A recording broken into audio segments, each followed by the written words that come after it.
including to the marginal notes. Very good. All those opposed to the honourable member moving the motion will please say nay. Agreed. The House has heard the terms of the motion. All those opposed to the motion will please say nay. Carried.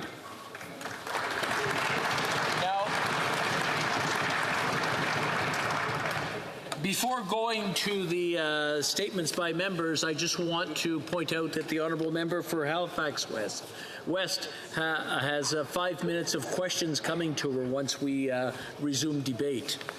Statements by members. Déclaration de député. The honourable member for Sydney Victoria.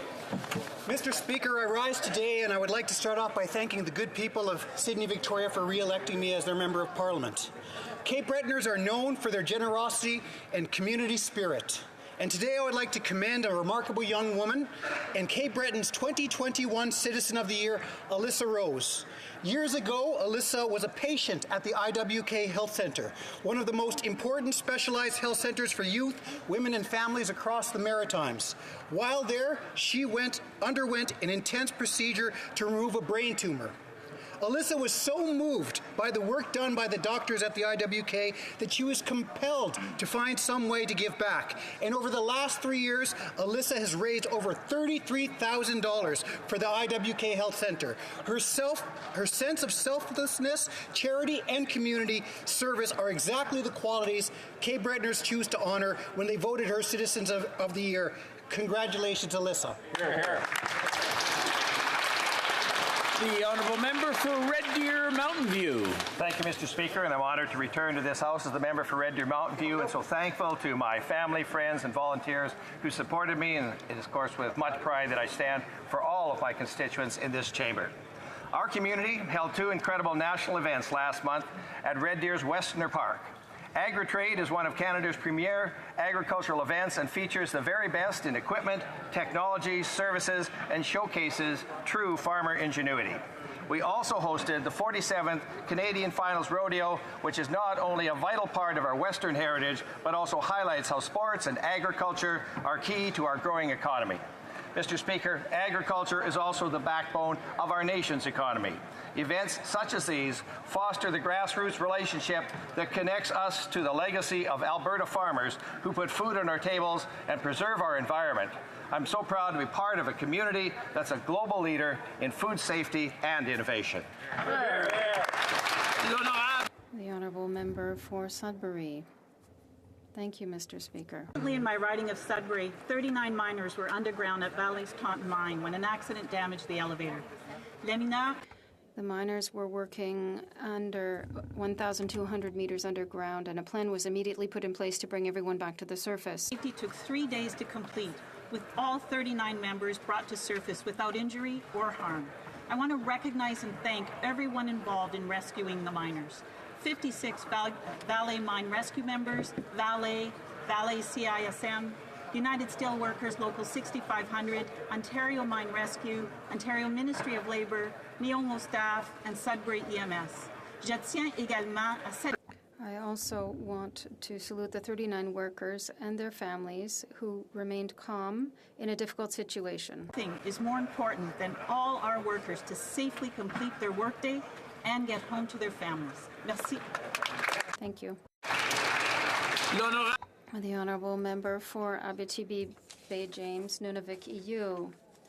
Mr. Speaker, today in most regions around Quebec is the food drive, the media food drive. It collects funds and donations to help poor families as the holidays approach. For the past 22 years, with the exception of last year, the various media ask passers-by on the streets to give generously money and non-perishable goods. All this in a festive atmosphere and soliciting people's generosity.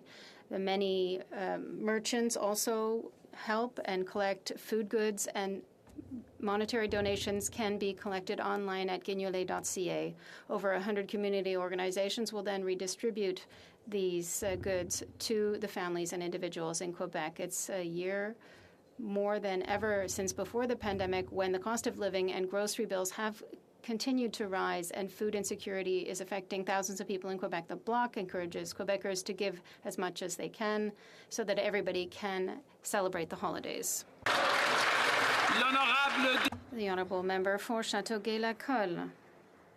Mr. Speaker, it will come as no surprise that I want to thank from the bottom of my heart the people of Châteauguay-Lacolle for putting their faith again in me, in my government, our Liberal government, and our Prime Minister, the Right Honourable Member for Papineau. Speaker, it will surprise no one here to know how proud I am to have been witness to how the checks and balances in our democratic system work. And yes, Mr. Speaker, every vote counts. Now that the election is over, I will repeat what I told my constituents. No matter what party they support, I represent everyone in the riding of Châteauguay-Lacolle, and I hope that with the support of colleagues on all sides of the House, that soon our riding will be renamed Châteauguay-Les Jardins de Napierville. The Honourable Member for Medicine Hat, Carson-Warner. Mr. Speaker, today I want to highlight Project Clear Horizon, a large-scale carbon capture, utilization, and storage infrastructure project led by the City of Medicine Hat with strong corporate support from both Methanex and CF Industries. The scale of this project is expected to capture approximately 3 million tons of CO2 annually and includes the ability to produce hydrogen. Project Clear Horizon is the single largest business retention and expansion opportunity in Southeast Alberta. Methanex and CF Industries are two of the largest employers and taxpayers in the region, but escalating carbon prices will make current operations uneconomical. Carbon capture is a developing industry that does require substantial government support. Project Clear Horizon represents the future of Canada's low-carbon energy industry. I call on the Minister of Natural Resources and the Minister of Environment and Climate Change to join me in advocating for the approval and full government support of this environmentally responsible project. Thank you.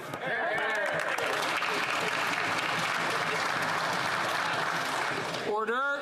Order. I just want to remind the honourable members that statements by members are being made, and it's very important that we all listen to them so that we hear what's going on in individual ridings.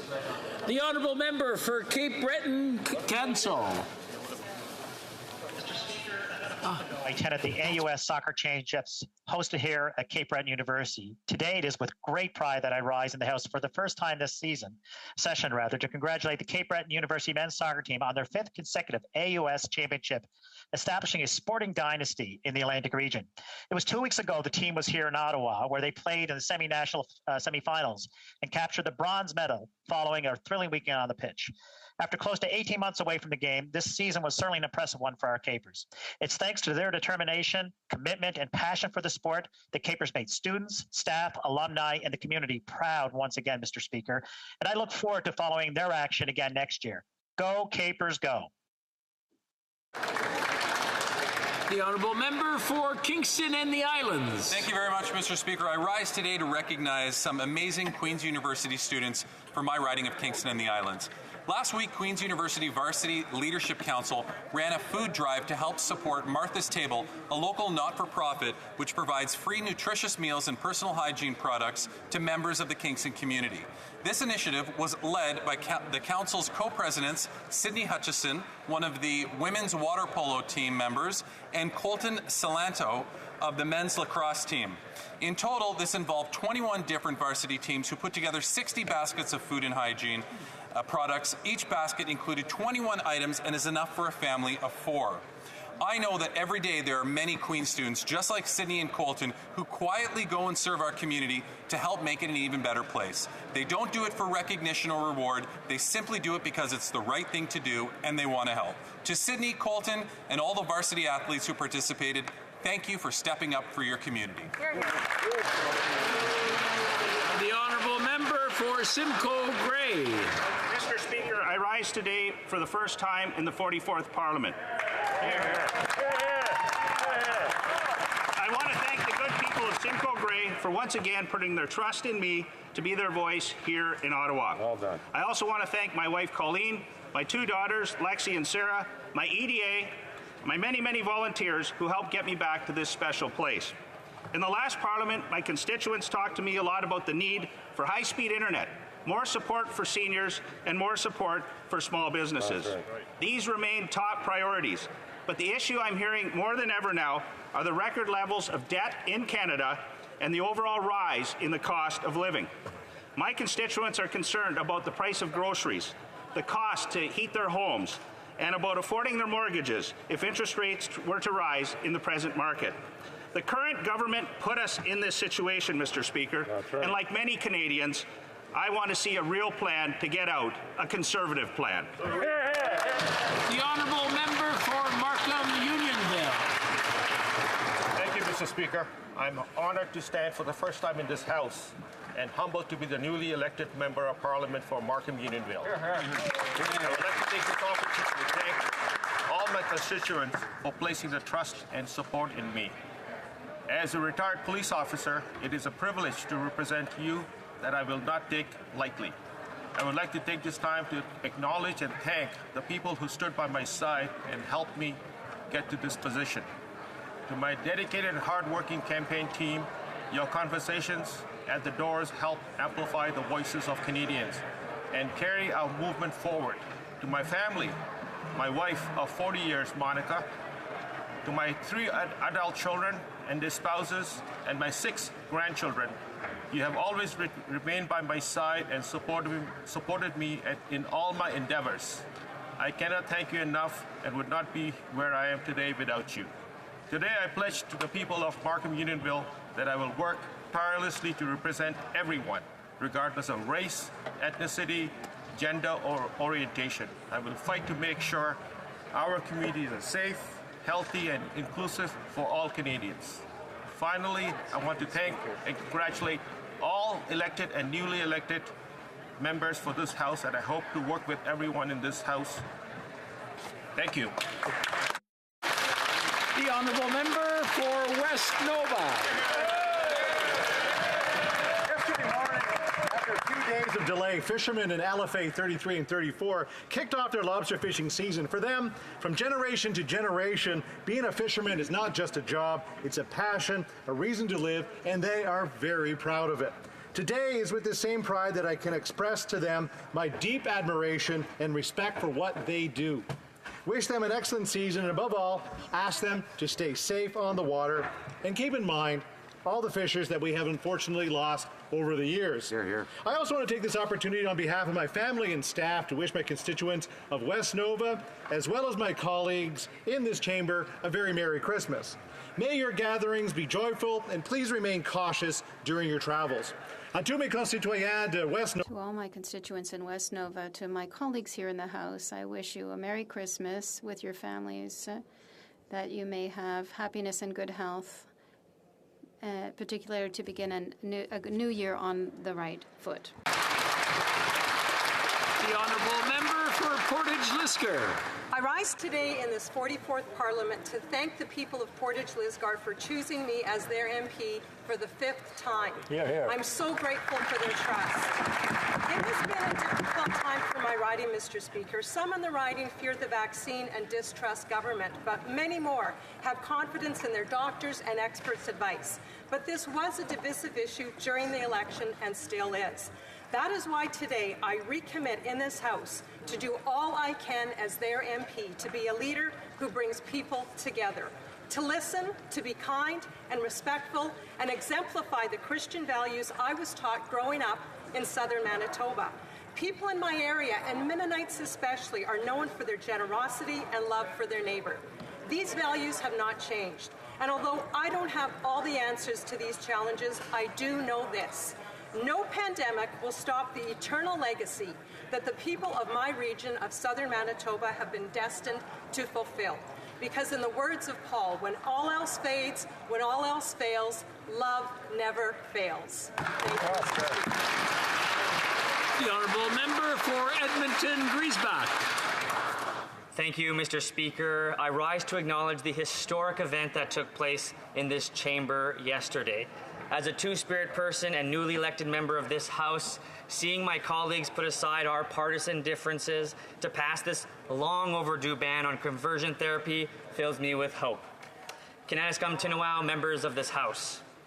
In particular, I'd like to thank the Minister of Justice for tabling this landmark legislation, the member for Fundy Royal for his unanimous consent motion, and the NDP, my own party member, for Esquimalt Saanich Suk, whose years of tireless work made this bill possible. But most importantly of all, I wish to thank the survivors from the 2S LGBTQI community who never gave up the fight to ensure that this harmful practice was banned. This is their victory. Conversion therapy is wrong, it's harmful, and it needs to be banned. I call on our colleagues in the Senate to now move just as quickly to pass Bill C-4 into law. Thank you, Mr. Speaker.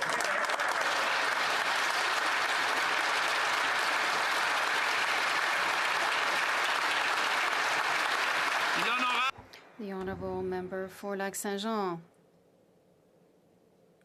Thank you, Mr. Speaker. Today is the day for the abolition of slavery, and I want to take this opportunity to talk about people that are being victims of slavery, the Uyghurs. There are at least 500,000 on forced labor camps in cotton fields in China. No fewer than 1 out of 5 cotton pieces of clothing being sold around the world is made in part by the slavery work being done by the Uyghurs. 1 out of 5.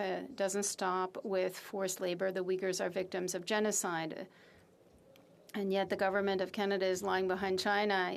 2 days ago, it refused to put diplomatic pressure with the Olympic Games to convince China to authorize an inquiry on abuses against the Uyghurs. I call on my Liberal colleagues. I know they're aware of the situation. I'm talking to them. I know that a number of them would like to stand up. I would ask them to think, because today, on this day of abolition of slavery, the government has set itself on the wrong side of history. The Honourable Member for Lambton, Kent, Middlesex. Mr. Speaker, please allow me this delineation, as I've heard it said that this crisis throughout our great nation is nothing more than just inflation. But I remember prorogation and attempts to hinder accountability beneath our station. We should take it as humiliation to see Canada's economy suffer from such stagnation. The people demand compensation from a government that doesn't show trepidation to bankrupt future generations. Oh, how we'll come to see this reprobation and how it has been said without hesitation. It could have been better had we shown conservation instead of a continuation of the poor excuse of it's just inflation. The Honourable Member for Hull, Aylmer. Le grand écrivain. The great American writer William Faulkner wrote, "The past is never dead. It isn't even past." Unfortunately, the scourge of slavery is proof that it isn't past. Today is the UN Day for the abolition of slavery. Slavery and all its contemporary forms, such as sexual exploitation, forced labor, forced marriages, and recruiting of child soldiers, continue to exist. Slavery was abolished in Canada in 1834, thereby emancipating Black and Indigenous peoples from this most abject abuse. However, according to the recent estimates, over 40 million people are still victims of modern slavery. Nearly 3/4 of those are women and girls. 1/4 or more are children. It is our duty as Canadian parliamentarians, who are among the most privileged in the world, to condemn modern slavery whenever possible and to use all the means at our disposal to take decisive action. The world, especially those who live as enslaved people, are watching. Thank you, Mr. Speaker.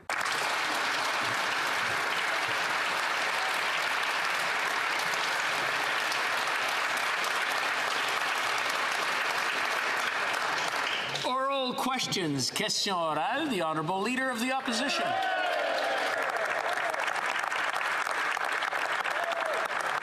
Mr. Speaker, news is just leaking out about more massive spending plans from the Liberal government that just recently acknowledged their role in the inflation crisis. Reuters News is reporting the finance minister will only give limited information in her fiscal update. The government has already refused to account for $600 billion of their spending, and now they're planning to spend more without any accountability. Why is this government covering up their out-of-control spending? The Honourable Deputy Prime Minister. Mr. Speaker, I'm really pleased to answer an economic question from the Leader of the Official Opposition. It gives me the chance to congratulate him for agreeing last week with Stephen Pelosi and the majority of serious economists that, and I quote, inflation is a global phenomenon. Now, the member for Durham seems to now have lost his nerve, but I guess flip-flops from the Conservative leader are no surprise to Canadian voters, or indeed to the Conservative caucus. The Honourable Leader of the Opposition. Mr. Speaker, that comes as quite an ironic response from the only Canadian parliamentarian flagged by Twitter for misleading Canadians.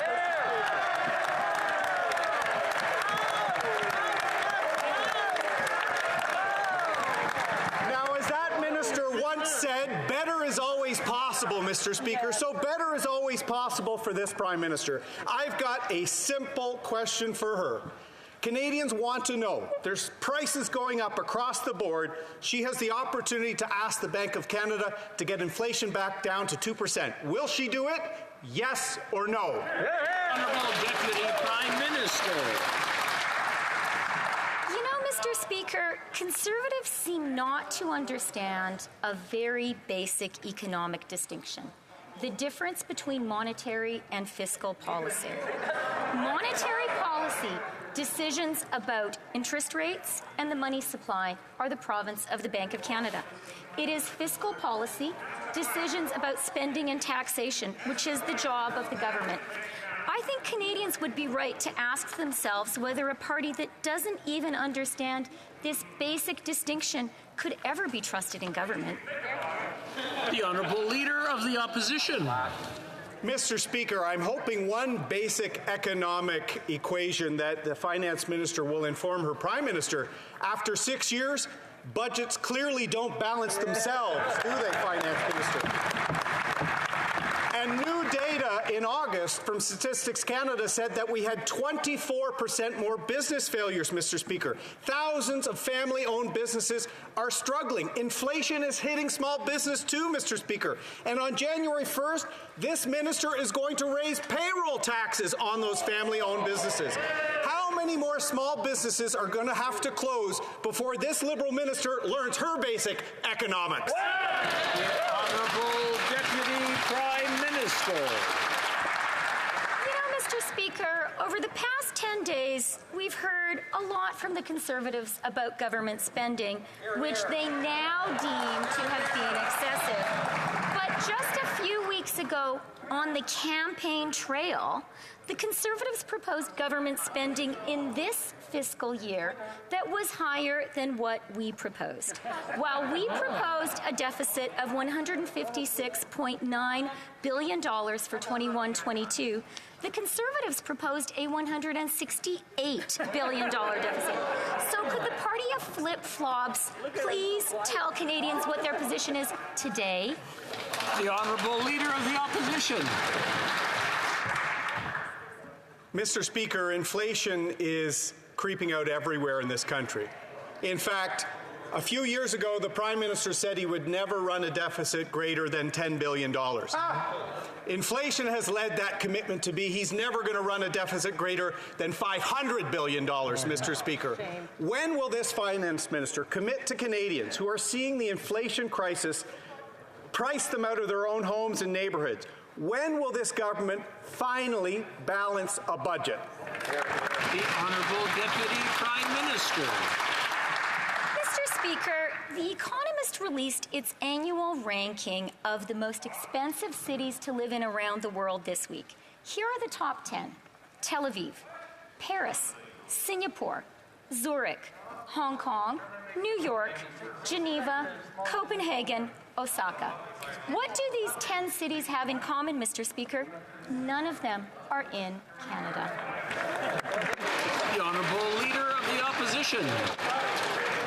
J'ai une question, Monsieur le Président. I have a question about large cities in Canada. Inflation and cost of living are not priorities for the Liberal government. The Prime Minister even said it during the campaign. Pardon me if I don't think about monetary policy. Canadians and Quebecers are tired of living from check to check.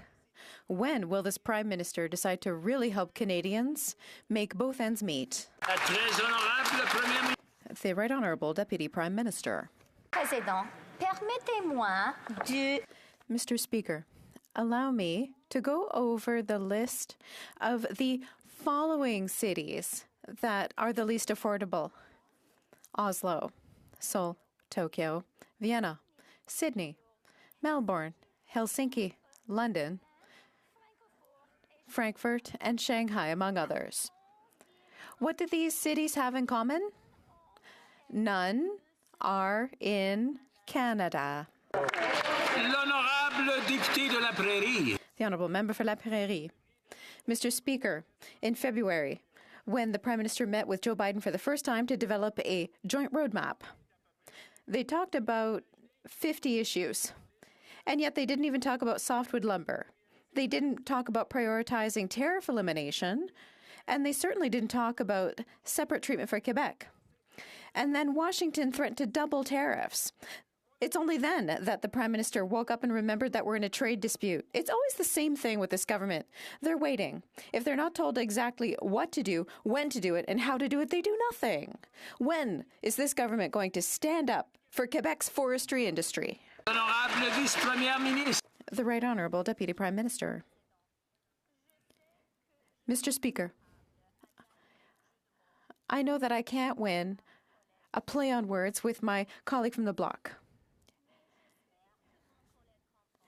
However, I hope that my colleague will understand that our government is truly working hard and working closely for Quebecers.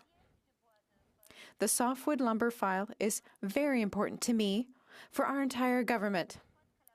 We're working very closely with unions, with the industry.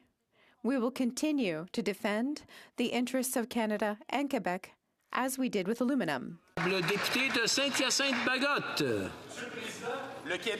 Mr. Speaker, Quebec is the main target of the United States in this new chapter of the softwood lumber dispute. Ottawa is not standing up to the Americans to defend our industry. Ottawa should have made the Americans recognize that Quebec has a completely separate forestry system. It must be studied separately from the rest of Canada because it respects North American trade rules. Today, the Minister of International Trade was in Washington to talk about softwood lumber. Did she demand separate treatment for Quebec? The Honourable Deputy Prime Minister. Président, je connais très bien l'industrie du bois de... I know the softwood lumber industry in Quebec very well. I understand the position of the union. I understand the industry's issues. All Quebecers and all Canadians should be proud. Should be proud of the softwood lumber industry. I want to tell all Canadians and Quebecers that we will continue to work very, very hard to defend this extremely important industry. South. Thank you very much, Mr. Speaker. Canadians are deeply worried about the Omicron variant. They're worried about their family, they're worried about their communities. And Canadians understand that it's important to take precautions for travel with appropriate safety measures. But these safety measures and precautions have to be clear and consistent. And that's been the ongoing critique of this government. Canadians don't know what the rules are and when they're going to apply. So will the Prime Minister deliver a clear plan of what the rules are so Canadians who are traveling know what to do? The Honourable Deputy Prime Minister. I'd like to thank the Leader of the NDP for his very important question. I think we agree with him and his party that the fight against COVID is the single most important health and economic policy in our country, and we sure agree that vaccination is an essential tool in that fight. When it comes to the new measures that we are putting in place to deal with the Omicron variant, I would really like to thank Canada's public health authorities for responding with such swift action. And I want to say to all Canadians, this is a circuit breaker to give us time to be careful. The honourable member, l'honorable député de Burnaby Sud. Le variant Omicron est tellement... The Omicron variant is so worrisome. People are afraid for their families and communities. People understand the necessity of implementing public health measures to prevent the spread of this variant. However, measures need to be clear and consistent. An ongoing criticism of this government is that there's a lack of clarity with regards to public health measures, especially for travelers. Will the Prime Minister promise to deliver a clear, consistent plan to let Canadians know what they need to do if they decide to travel? Premier Ministre. The Honourable Deputy Prime Minister. Monsieur le Président. Thank you for the question. Mr. Speaker, I agree with the Leader of the NDP. Fighting COVID remains the most important economic policy for Canadians, as well as the most important issue for their health. I also want to thank all officials who work in health in Canada and who work at the border for reacting so quickly to protect us all against the Omicron variant.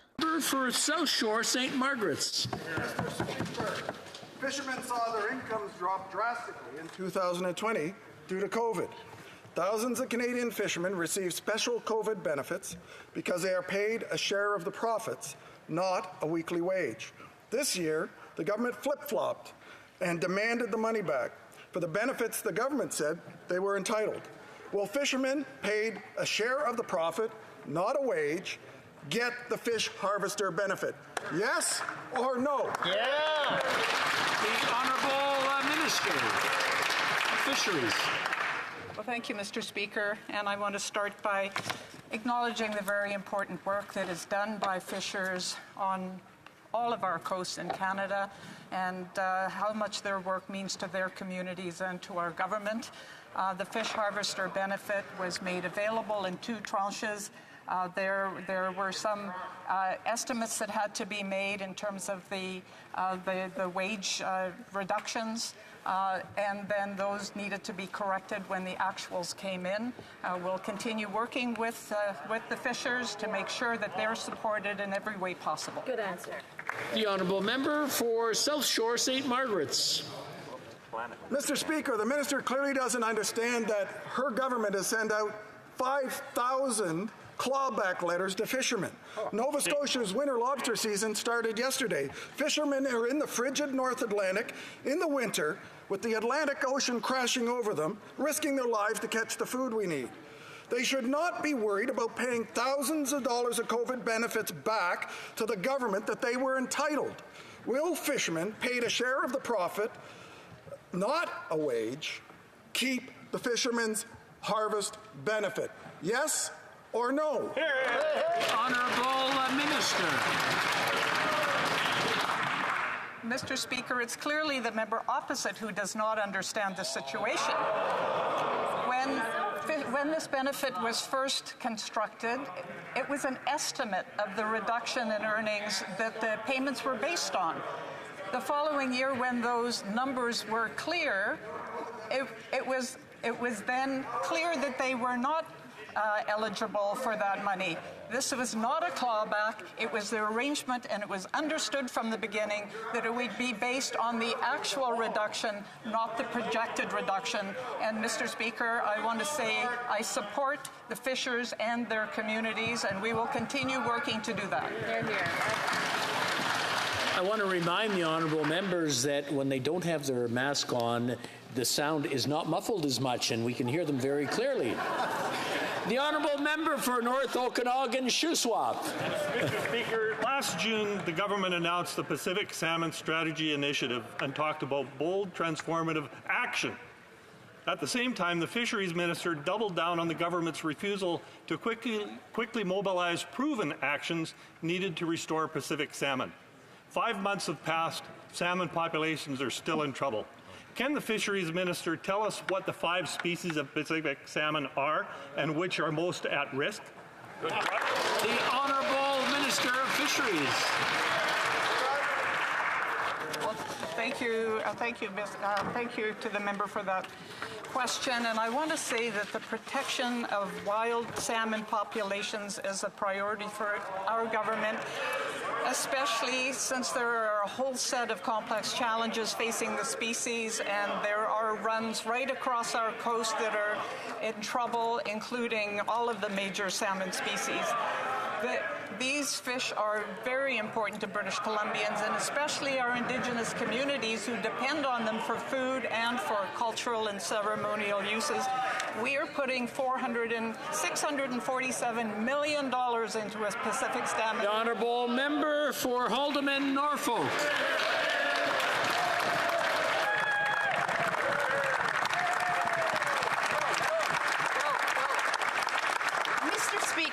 The Marshall decisions are the most important Supreme Court rulings regarding Indigenous commercial fishing rights. The former Minister of Fisheries admitted that she hadn't read the decisions. And recently, the new minister said she was only aware of key elements. Mr. Speaker, this is the government's most important relationship with Canada's Indigenous peoples. Has the Minister of Fisheries read the Marshall's decisions in its entirety? Yes or no? The Honourable Minister.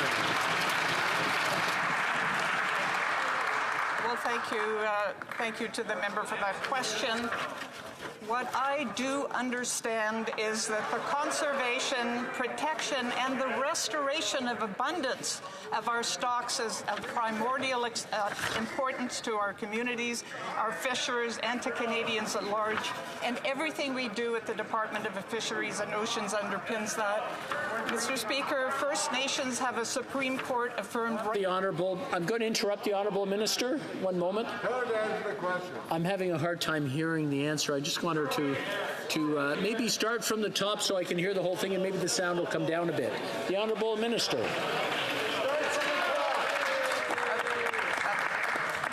Thank you. Repeat the question, the answer. Yeah, thank you. Well, thank you. And I would think that the Conservatives opposite would be interested in this answer because it is an important one to all of us. Hear, hear. So First Nations have a Supreme Court affirmed treaty right to fish, and our government has never stopped working to implement that right. Mr. Speaker, everything we do at the Department of Fisheries and Oceans is underpinned by conservation, protection, and restoration of habitats and stock abundance. It's a priority to work with Indigenous communities. My first trip was out to meet... L'honorable député de Montmagny-Lillet, Kamouraska, Rivière-du-Loup.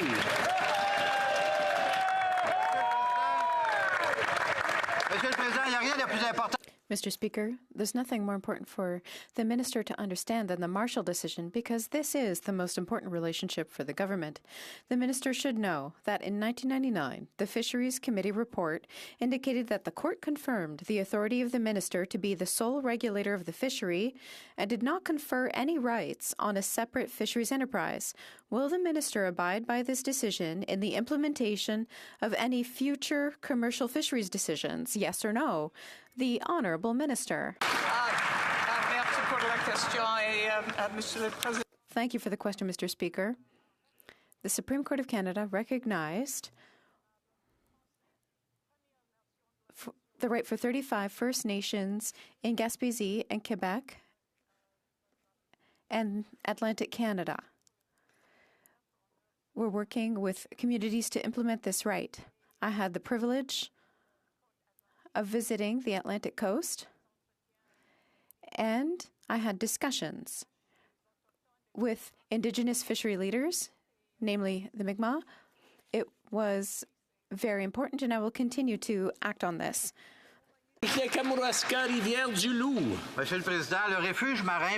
Mr. Speaker, the marine zone off of Nova Scotia would end commercial fisheries in that sector. This plan will end the economic development for lobster and other species for both Indigenous and non-Indigenous fishers. Will the minister stop undermining the economy in the Atlantic provinces? The Honourable Minister. Merci pour cette question, pour l'opportunité de... Thank you for the question and for the opportunity to say once again that economies that rely on fisheries and protecting those fisheries is very important for me and for my department. I know how very important it is for people who live on the coast and for all fishing communities. I will work closely with those communities, individuals, and organizations, including Indigenous organizations, to manage the situation.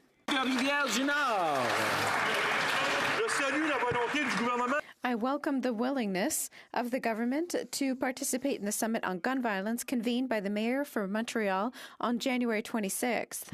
However, this should not prevent the government from acting in the meantime. This isn't just a way to buy time. Quebec and Montreal already asked the federal government to do more at the border to combat arms trafficking. Today, they need to tighten border controls. Today, this government must create a joint task force as proposed by my Bloc Québécois colleague on Monday.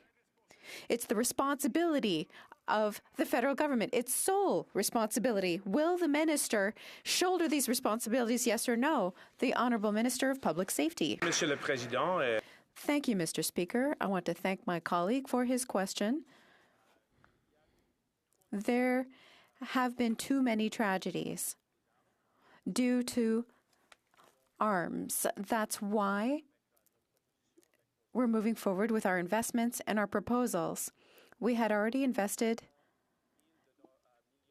$350 million at the border to add more resources, and this week we seized more than 60 weapons after interventions led by the RCMP and the Sûreté de Québec, and so the cooperation is there. The Honourable Member.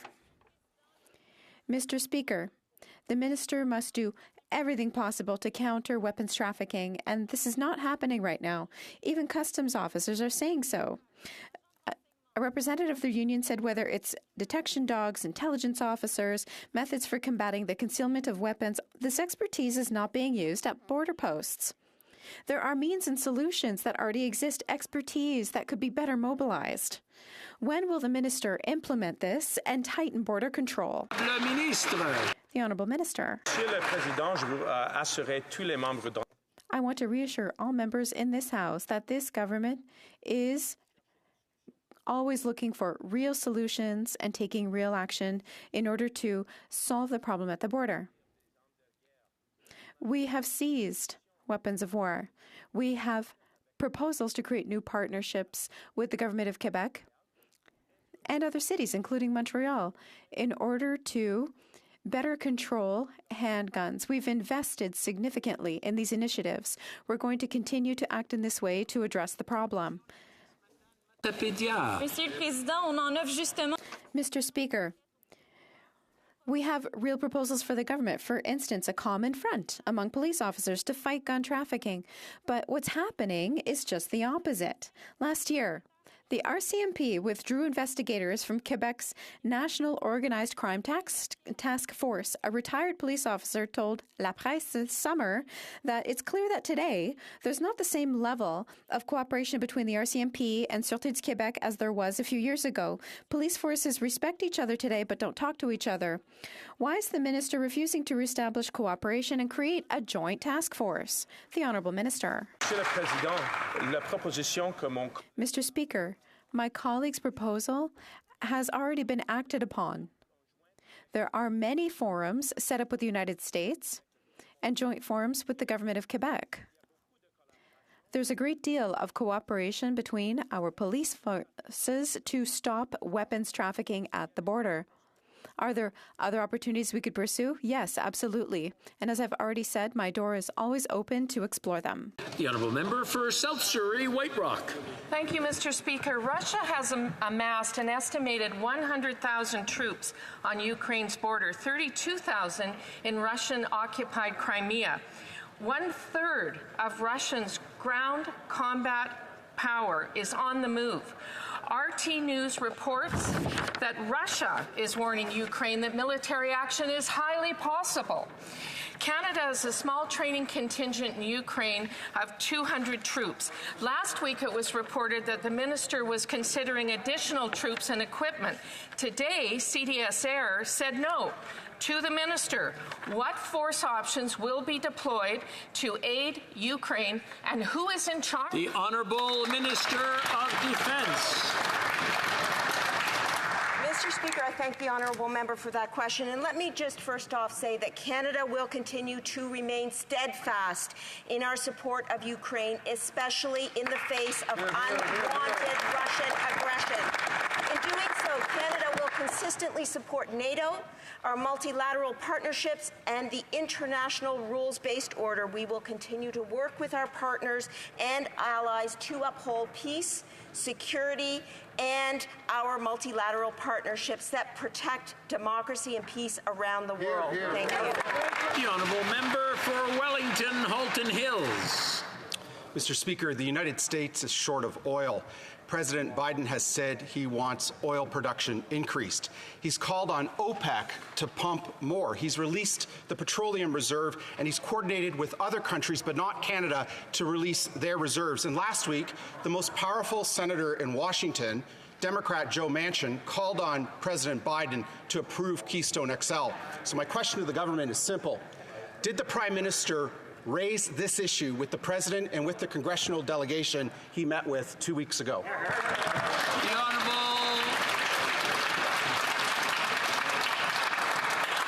The Honourable Minister. Mr. Speaker, certainly we are very seized with a number of the issues that are raised by my honourable colleague. We are certainly working very hard to support the endeavours of the industry and of workers and communities across Western Canada and Newfoundland and Labrador. We raise these issues at every possible opportunity. I certainly raised a number of concerns with respect to the sector, including Line 5, with my colleague, Jennifer Secretary Granholm, when I met with her at COP26.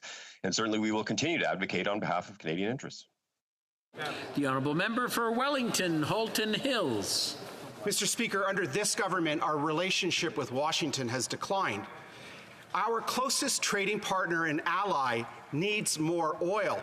How did we get into the ridiculous situation where the President is pleading with OPEC to pump more oil, where the President has ordered 50 million barrels to be released from the Strategic Petroleum Reserve, and where the President is coordinating with countries like the United Kingdom, Japan, and India to release more oil? How did the government let this happen? The Honourable Minister. Thank you, Mr. Speaker, and thank you again to the honourable member. Certainly, this government is working very hard to ensure the economic prosperity of all regions of this country. That very much includes the oil and gas producing regions within this country. There are many, many things that we have done to ensure that we are supporting and actively promoting the interests of the oil and gas sector in this country, including building the Trans Mountain Pipeline, including defending Canada's interests around Line 5, and including supporting the KXL project. We will continue to advocate on behalf of Canadian interests, working towards a future that will be a prosperous one for every province and territory in this country. The honourable member for Rosemont-la-Petite-Patrie. Mr. Speaker, the Environment Commissioner's report was clear. The federal government is just racking up failure after failure. They're not even going to meet their own climate targets. It's irresponsible. According to a study, this government is investing 4.5 times more in the oil and gas sector than in renewable energy. So either they didn't understand anything, or they're just choosing to continue to support this old industry while people are suffering the consequences of climate change. What else needs to be flooded before they actually realize they need to end oil subsidies? The Honourable Minister. Merci, Monsieur le Président. Thank you, Mr. Speaker. I want to mention that since 2015, our government has made an intensive effort. I would just ask the minister to raise the boom mic because we can't hear him very clearly. Thank you.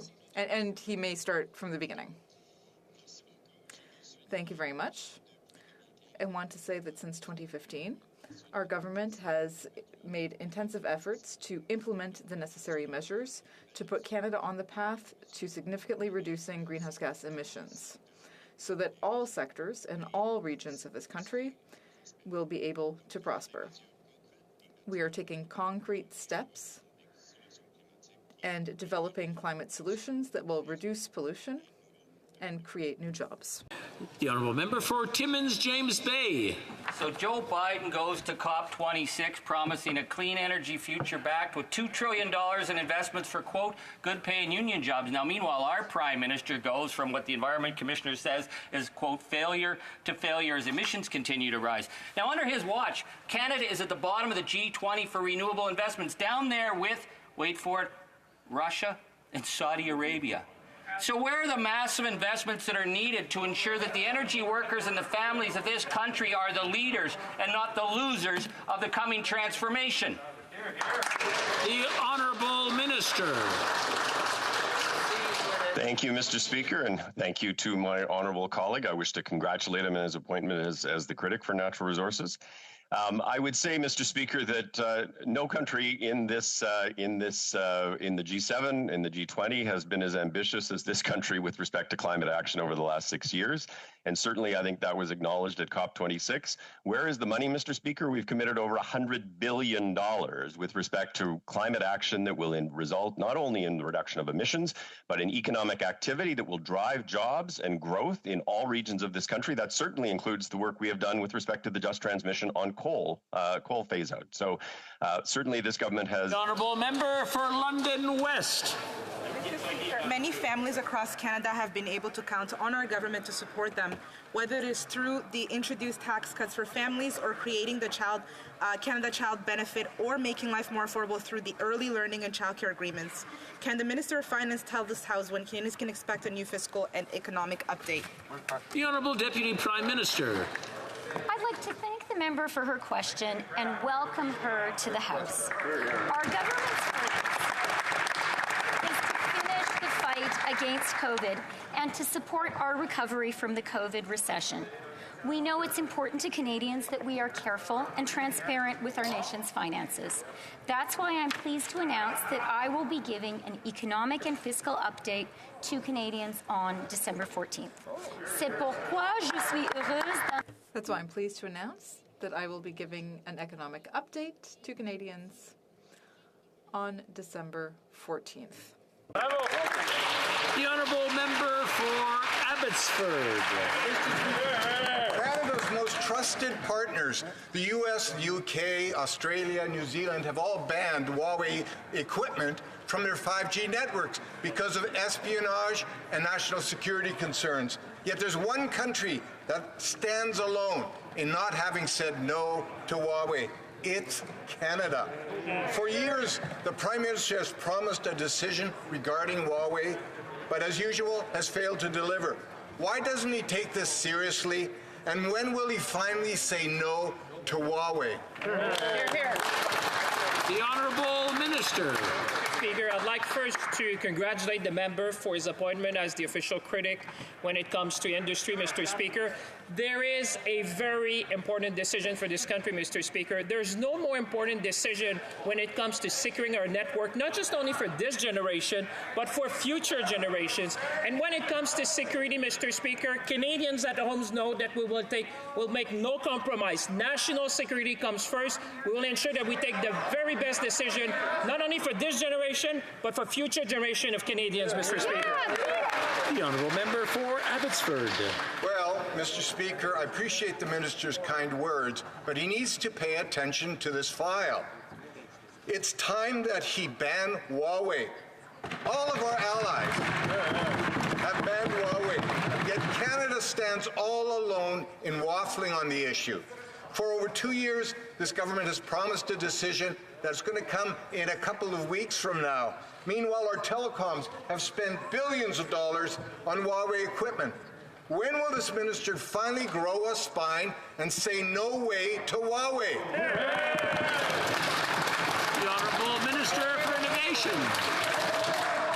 Mr. Speaker, you could see I think I was very kind to the member, and I'm very surprised by his words, I would say, Mr. Speaker. I am too. But, you know, this is politics, Mr. Speaker. What Canadians at home know, they know that on this side of the House, we take national security very seriously, Mr. Speaker, and that we'll take the best decision for this generation and future generation when it comes to protecting our network, Mr. Speaker.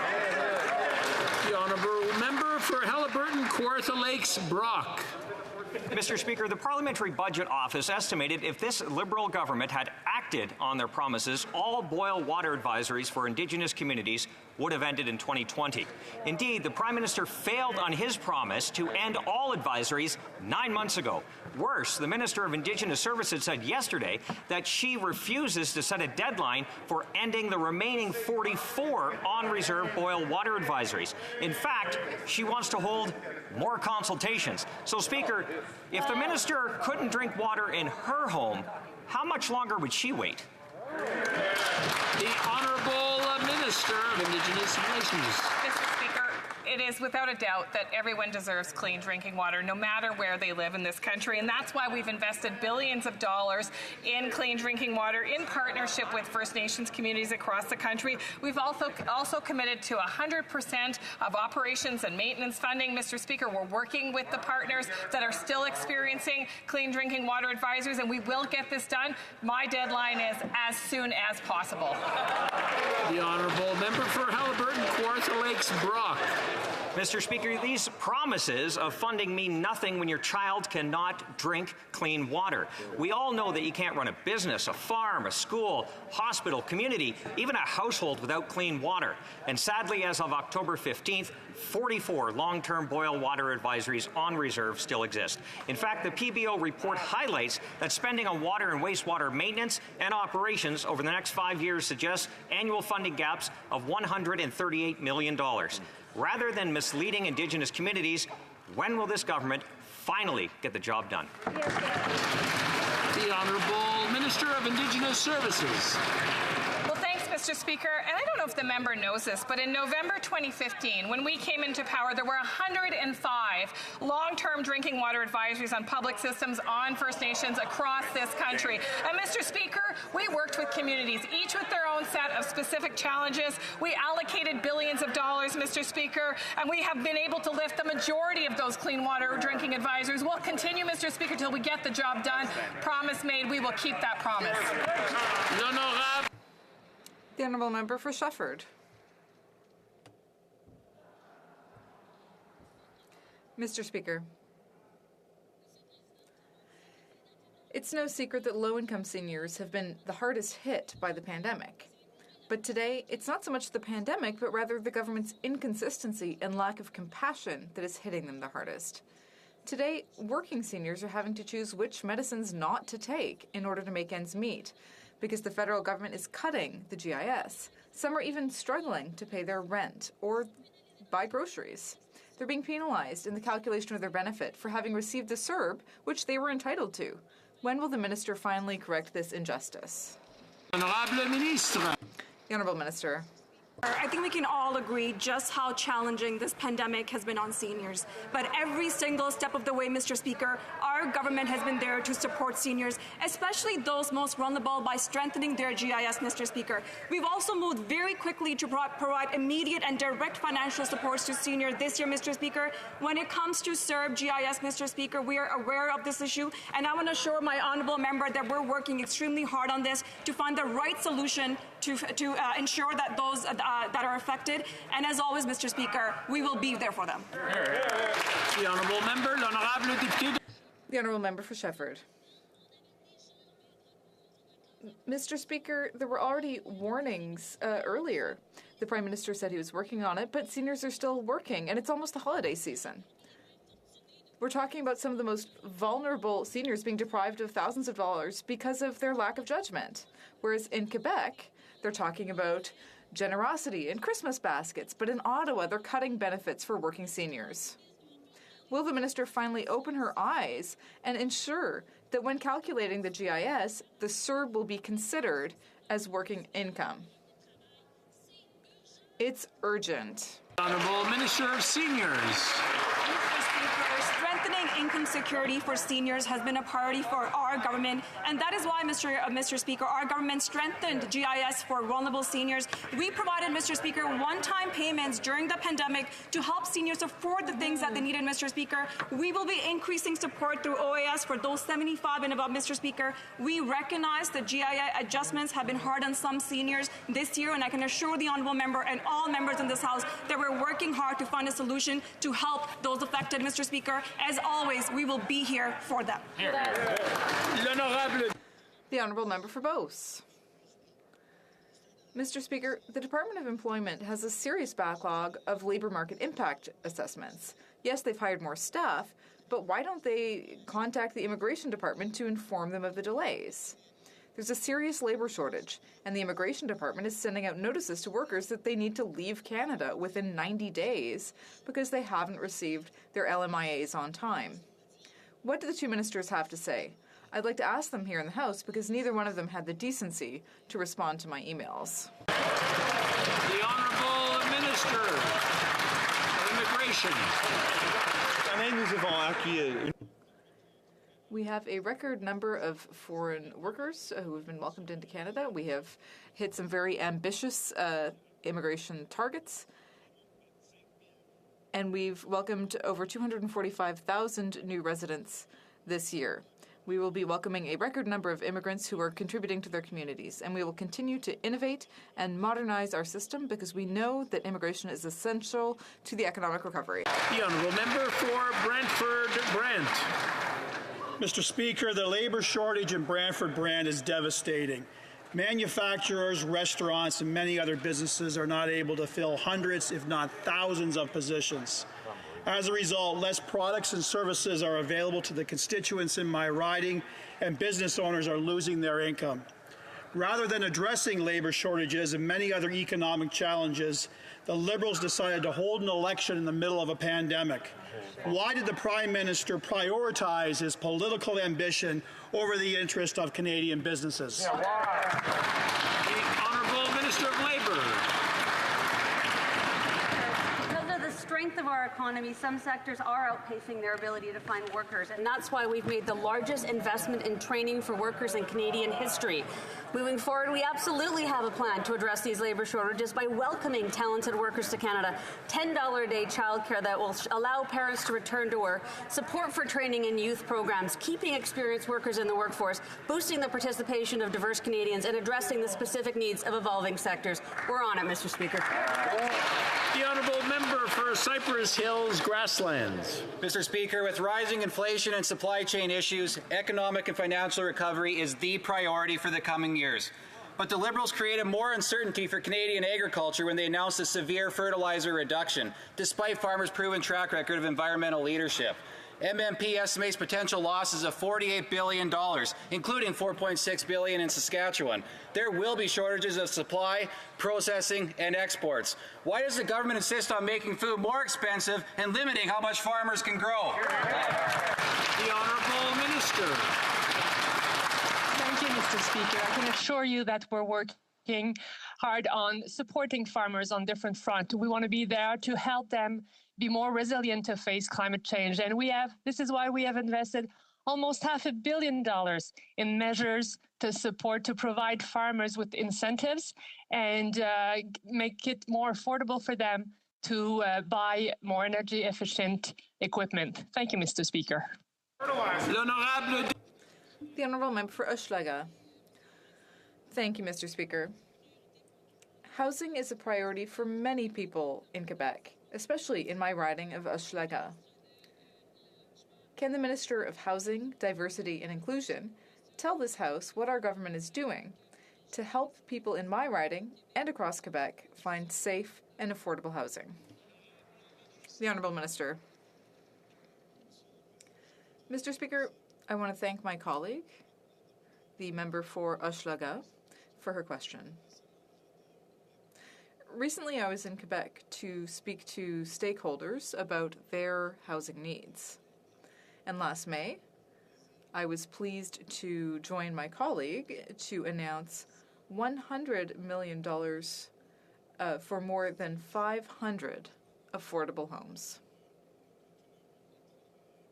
We will continue to work to ensure that every Canadian has a safe and affordable home.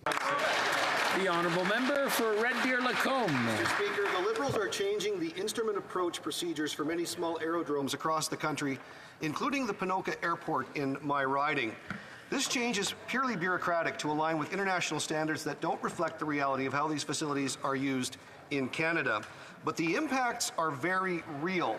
In central Alberta, it would double the number of days medical evacuation and transport aircraft cannot use these airfields.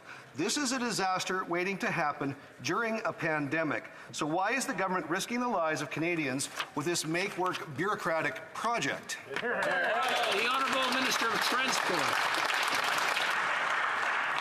Mr. Speaker, I want to thank my colleague for his question, and I can assure him and all Canadians that our government has been working collaboratively with stakeholders in the aviation sector. They stepped up during the pandemic when we had an economic and a public health crisis. Workers in the aviation sector stepped up and ensured that supply chains are resilient. We will continue to work with all stakeholders to ensure the safety of all and the strength of our economic growth, Mr. Speaker. Excellent. The honourable member for Carlton Trail, Eagle Creek. Uranium mining and nuclear energy will play an important role in any rational greenhouse gas reduction strategy. A recent report by Clean Energy Canada suggests that Canada's nuclear output will need to increase drastically to reach this government's 2050 net zero goal.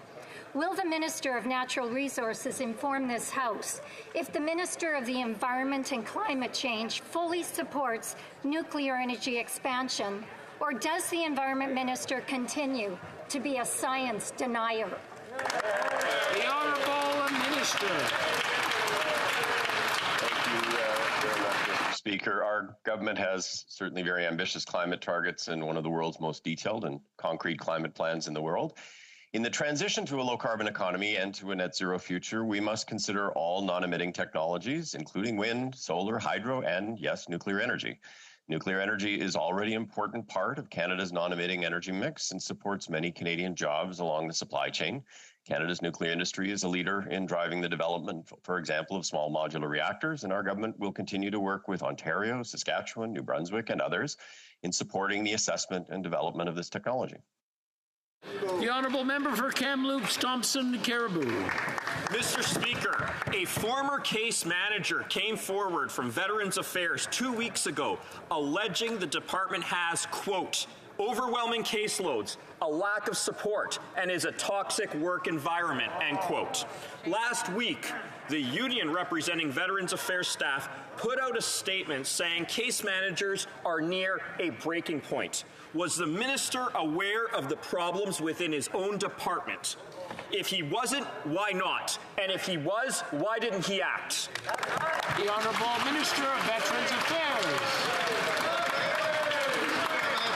My honourable colleague's question, and I can assure you, our government places the highest priority on ensuring that veterans and their families receive the support and services they should. That is why, Mr. Speaker, we have hired over 450 case managers since we formed the government, and we intend and will do more to make sure the veterans of this country receive the remuneration they deserve. Thank you, Mr. The honourable member for Windsor-Tecumseh. Mr. Speaker, December 3rd marks the International Day of Persons with Disabilities. This year, the theme is leadership and participation of persons with disabilities toward an inclusive, accessible, and sustainable post-COVID-19 world. It's a time for everyone to focus on how the pandemic impacted persons with disabilities while highlighting the progress of leadership and the participation of persons with disabilities towards an inclusive, accessible, and sustainable world. Can the Minister of Employment, Workforce Development, and Disability Inclusion please inform the House about our government's efforts to create an inclusive and accessible nation? Thank you. Minister of Employment. Mr. Speaker, I want want to congratulate the member from Windsor-Tecumseh on his return to the House and for his unwavering support and advocacy for persons with disabilities. No other government has done more for persons with disabilities, but we have much more work to do. In the spirit of nothing without us, we're building on the steps we've taken since 2015, including the historic Accessible Canada Act and our ongoing work to establish our first ever Disability Inclusion Action Plan and, of course, the new Canada Disability Benefit. I encourage all members to participate in discussions and learn more about the important contributions of persons with disabilities in all our communities, and not just on December 3rd, Mr. Speaker, but every day. The Honourable Member for Churchill-Kiiwetinoong-Aski. Mr. Speaker, yesterday's PBO report on clean drinking water confirmed what First Nations already know. This Prime Minister doesn't care about their human rights. It is unacceptable that 3 First Nations in northern Manitoba have gone so long without clean drinking water. Matthias Colombe, 76 days. Shamattawa, 726 days. And Tatasquiac, 1,660 days. This is what failure from this Liberal government looks like. How many more reports before this Prime Minister fixes what he's promised to fix years ago? The Honourable Minister for Indigenous Services. Thank you, Mr. Speaker, and I thank the member for her question and her passion because we share it, Mr. Speaker.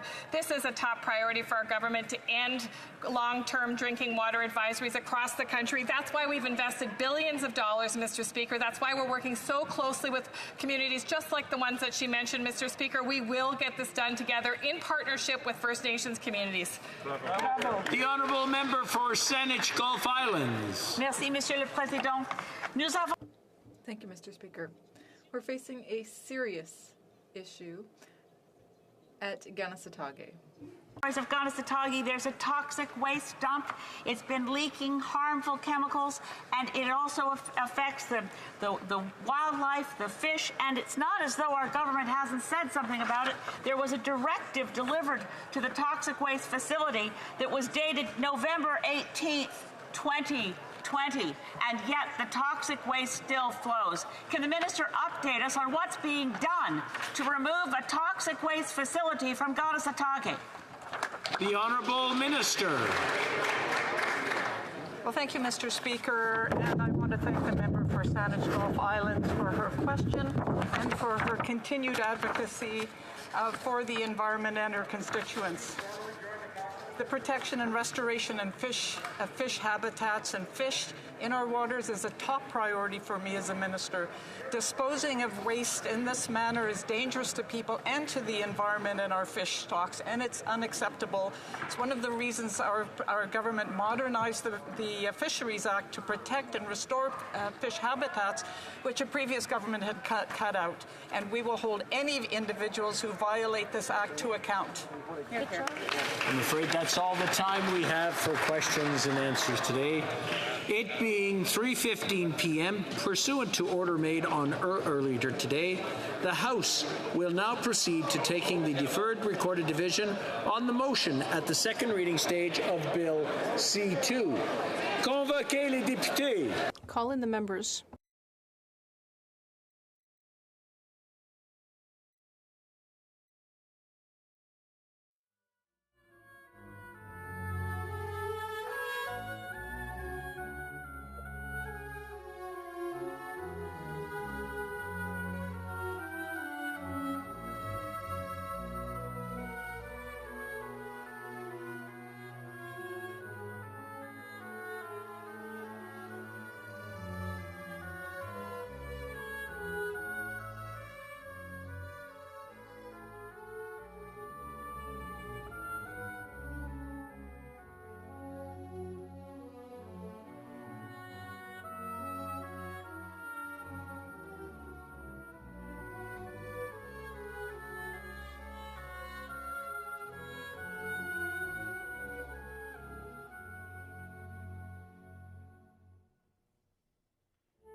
list of members voting by video conference has now been established for use by the table. The question is the following one. Madame Freeland, appuyée par Madame Le Boutillier, propose que le projet... Ms. Freeland, seconded by Mrs. Le Boutillier, moved that Bill C-2, an act to provide further support in response to COVID-19, be now read a second time and referred to the Standing Committee on Finance. All those in favor of the motion and participating in person will please rise. Monsieur Trudeau. Monsieur Trudeau. Mr. Macaulay-Cardigan. Mr. Macaulay-Cardigan. Mr. Sargent. Mr. Sargent. Mr. Blair. Mr. Blair. Mr. O'Regan. Mr. O'Regan. Ms. Bennett. Ms. Bennett. Monsieur Duclos. Monsieur Duclos. Ms. Qualtrough. Ms. Qualtrough. Monsieur Rodriguez. Mr. Rodriguez. Mr. Holland. Mr. Holland. Ms. Freeland. Ms. Freeland. Monsieur Champagne. Mr. Champagne. Ms. Anand. Ms. Anand. Mr. Algabra. Mr. Algabra.